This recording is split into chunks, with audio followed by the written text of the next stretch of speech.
Bismillahirrahmanirrahim. Assalamualaikum warahmatullahi wabarakatuh. Ke bawah Duli Yang Maha Mulia Paduka Seri Baginda Sultan Haji Hassan Al-Bolkiah Muizzaddin Wad Daulah Ibni Almarhum Sultan Haji Omar Ali Saifuddin Saadul Khairuddin Sultan dan Yang di-Pertuan Negara Brunei Darussalam berkenan berangkat ke acara riadah pagi bersama Tuan Yang Terutama Tharman Shanmugaratnam Presiden Republik Singapura yang berlangsung di Taman Mahkota Jubli Emas Bandar Seri Begawan. Berangkat sama Duli Yang Teramat Mulia Paduka Seri Pengiran Muda Mahkota, Pengiran Muda Haji Al-Muhtadi Billah, Menteri Kanan di Jabatan Perdana Menteri, Duli Yang Teramat Mulia Paduka Seri Pengiran Muda Abdul Malik dan Duli Yang Teramat Mulia Paduka Seri Pengiran Muda Abdul Matin. Juga hadir ahli-ahli delegasi negara Brunei Darussalam dan Republik Singapura.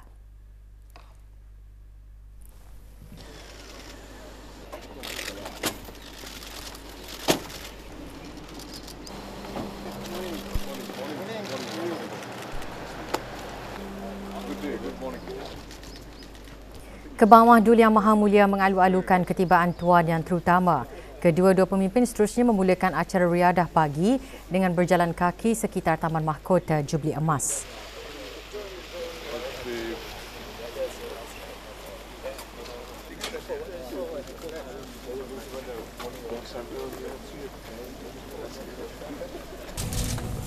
Acara diikuti dengan penandatanganan sebuah plak dan penanaman pokok ficus burgundy sempena lawatan negara Presiden Republik Singapura ke negara ini.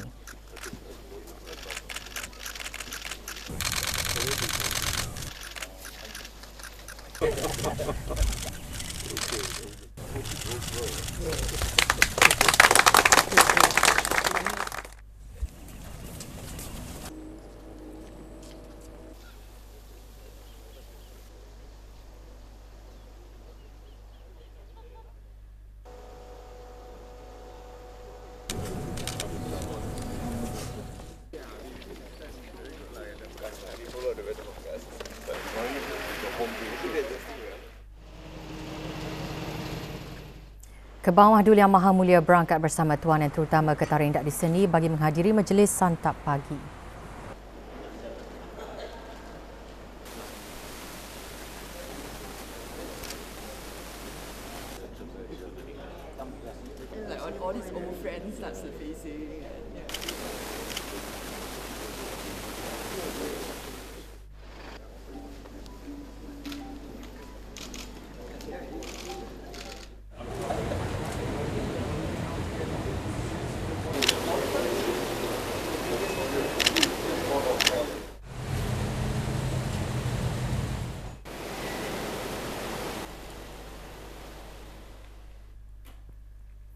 Ke bawah Duli Yang Maha Mulia Paduka Seri Baginda Sultan Haji Hassan Al-Bolkiah Muizzaddin Wad Daulah Ibni Almarhum Sultan Haji Omar Ali Saifuddin Saadul Khairuddin Sultan dan Yang di-Pertuan Negara Brunei Darussalam telah berkenan menghantar titah perutusan tahniah kepada Tuan Yang Terutama Tun Dr. Haji Wan Junaidi bin Tuanku Jaafar berikutan dengan pelantikannya sebagai Yang di-Pertuan Negeri Sarawak ke-8.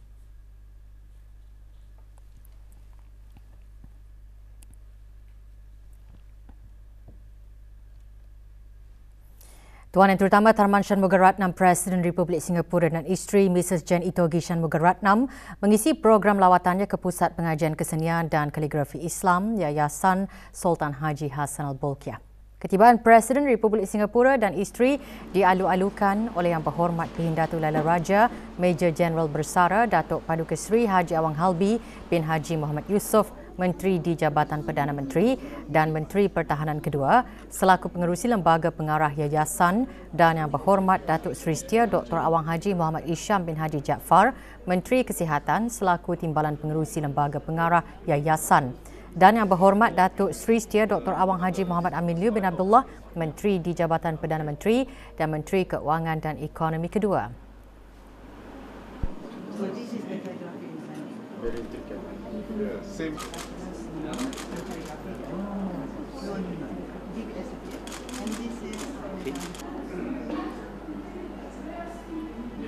Presiden Republik Singapura dan isteri diberikan penerangan mengenai fungsi utama Pusat Pengajian berkenaan oleh Dr. Dayanur Imtihan binti Haji Abdul Razak, pemangku pengarah urusan yayasan. Program turut diserikan dengan penglibatan demo menulis melengkapkan ayat special relationship dalam tulisan Jawi.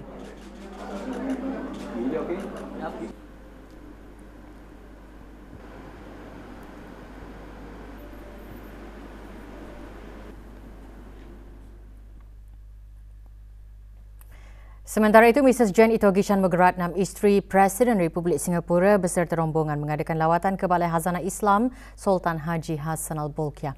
Ketibaan Mrs. Jen Itogishan Mugaratnam dialu-alukan oleh Yang Berhormat Pihin Udana Khatib Datuk Paduka Seri Setia Ustaz Haji Awang Badaruddin bin Pengarah Datuk Paduka Haji Awang Osman, Menteri Hal Ehwal Agama selaku Timbalan Pengerusi Lembaga Penasihat Balai Khazanah Islam Sultan Haji Hassanal Bolkiah dan Dr. Haji Awang Muhammad Hussein bin Pihin Penyurat Haji Ahmad, Pengarah Balai Khazanah Islam Sultan Haji Hassanal Bolkiah. This was the tradition.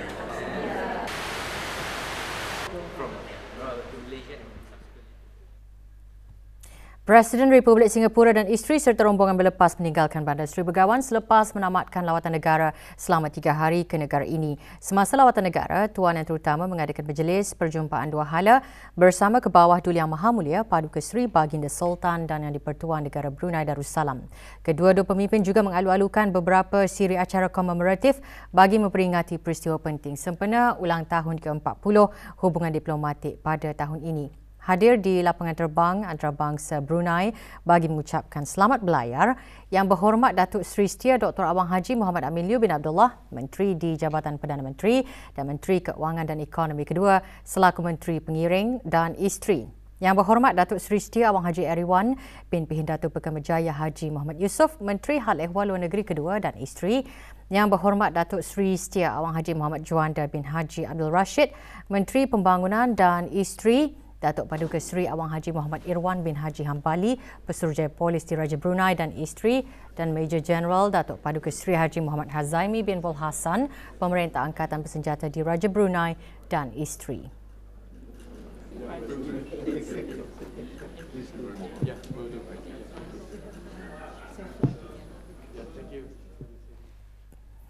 Hubungan persahabatan dan mesra negara Brunei Darussalam dan Republik India kini mencapai 40 tahun.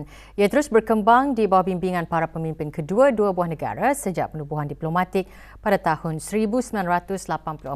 Malam tadi diadakan majlis resepsi sempena Hari Republik India ke-75 di sebuah hotel di Gadong.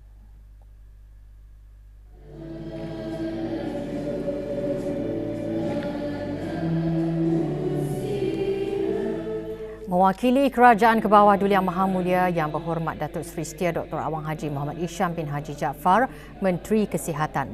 Sementara itu, Tuan Yang Terutama Alok Amitabh Dimri, Pesuruhjaya Tinggi Republik India, dalam ucapannya menyentuh mengenai kemajuan dalam pelbagai bidang termasuk perdagangan dan pelaburan serta mengenal pasti bidang pertanian, pendidikan dan kesihatan sebagai bidang keutamaan bagi kerjasama.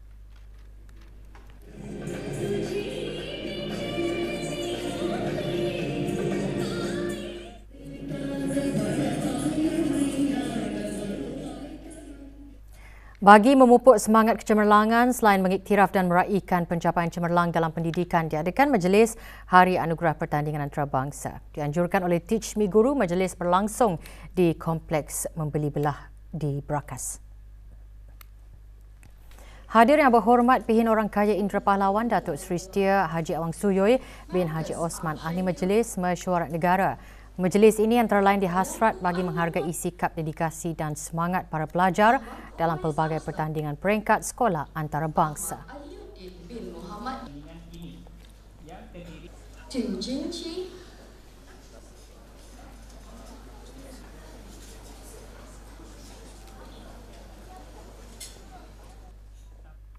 Belia merupakan harapan dan aset negara yang penting untuk dijaga dan dipelihara. Dalam pada itu, sebagai usaha melahirkan belia beriman dan proaktif, Masjid Kampung Belimbing Subuk menubuhkan kumpulan belia masjid. Majlis penyampaian surat lantikan diadakan malam tadi di masjid berkenaan. Penyampaiannya disempurnakan oleh Awang Haji Amir Hisham bin Haji Masri, Pemangku Pengarah Hal Ehwal Masjid, Kementerian Hal Ehwal Agama. Majlis antara lain bagi memperkenalkan kumpulan belia masjid secara rasmi khususnya kepada jemaah masjid dan penduduk kampung secara amnya. Juga hadir ahli-ahli Majlis Mesyuarat Negara.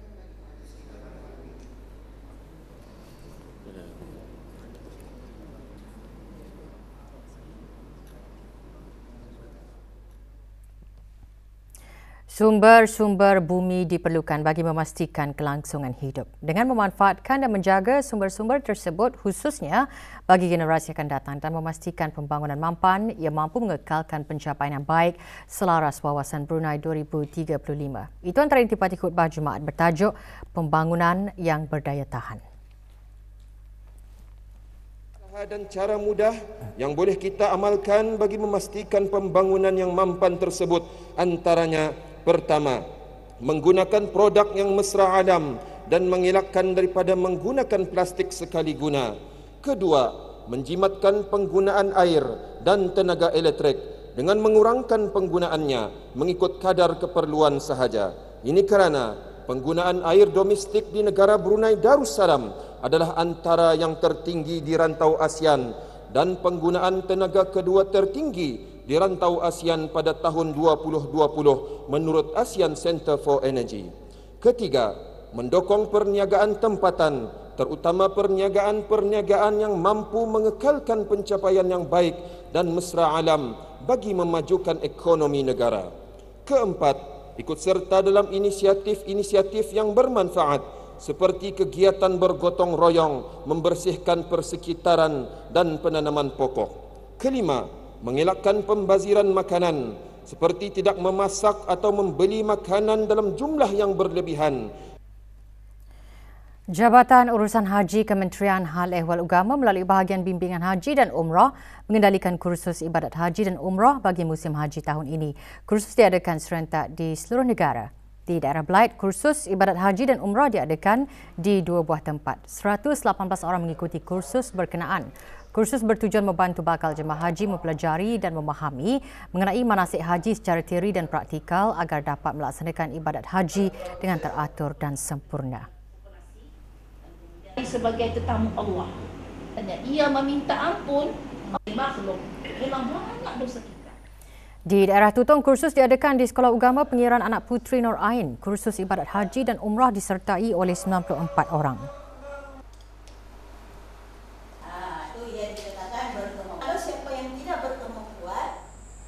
Di daerah Temburong, kursus diadakan di Sekolah Arab Temburong. 27 orang menyertai kursus tersebut.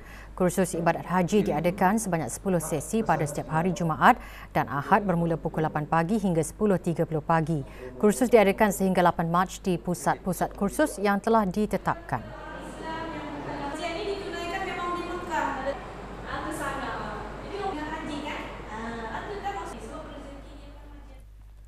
Industri penerbangan negara Brunei Darussalam mencatat satu lagi peristiwa penting dengan pemeteraian Memorandum Persefahaman MOU antara AeroAsia Holdings Corporation dan 5 syarikat antarabangsa. Penandatanganan MOU ini merupakan kerjasama yang menyumbang kepada pertumbuhan ekonomi di rantau BIM-Piaga. Selain itu, ia juga dihasrat bagi menjana tenaga kerja berkemahiran tinggi dan peluang pekerjaan di negara Brunei Darussalam melalui program pendidikan penerbangan komprehensif. MOU ini juga dijangka menyokong pembangunan negara sebagai hub penerbangan antarabangsa terkemuka.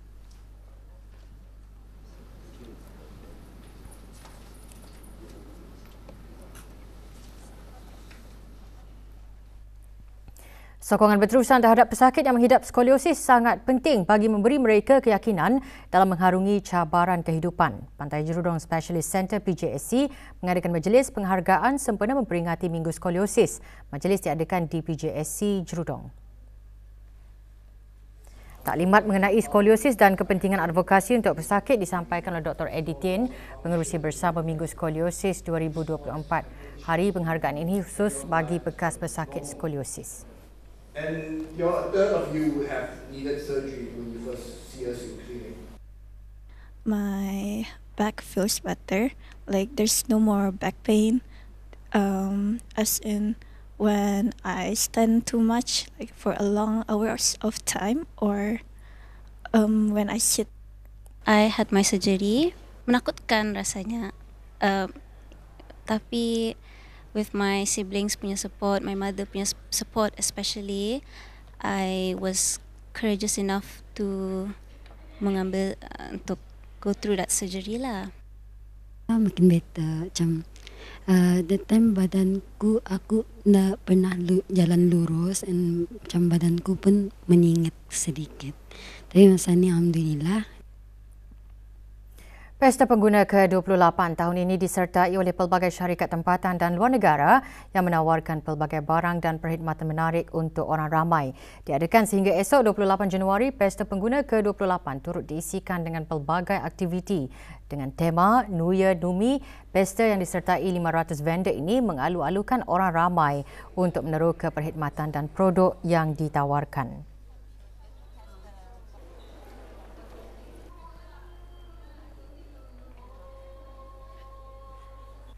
Kami mengikuti Consumer Fair untuk kali pertama atas inisiatif DARE under Brunei Med. Memang satu experience yang baru, merupakan satu experience untuk kami juga untuk memperbaiki mana yang untuk kami memajukan bisnes kami sendiri dan untuk bagi orang luar tahu bisnes kami lah.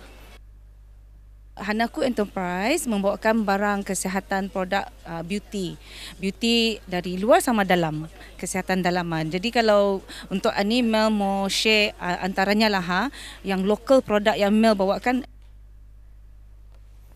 Pemilik, pengusaha dan penyewa unit atau premis bangunan dikendaki untuk mematuhi Akta Kawalan Bangunan Penggal 256 dan Peraturan-Peraturan Kawalan Bangunan, Piawaian dan Garis Panduan yang berjalan pada masa ini.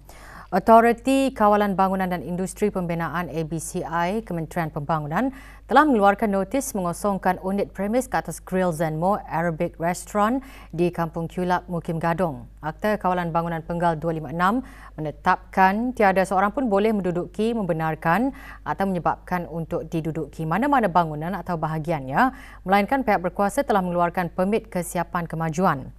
Mana-mana pihak yang melanggar seksyen ini jika sabit kesalahan boleh didenda tidak melebihi RM20,000, penjara tidak melebihi 6 bulan atau kedua-duanya sekali.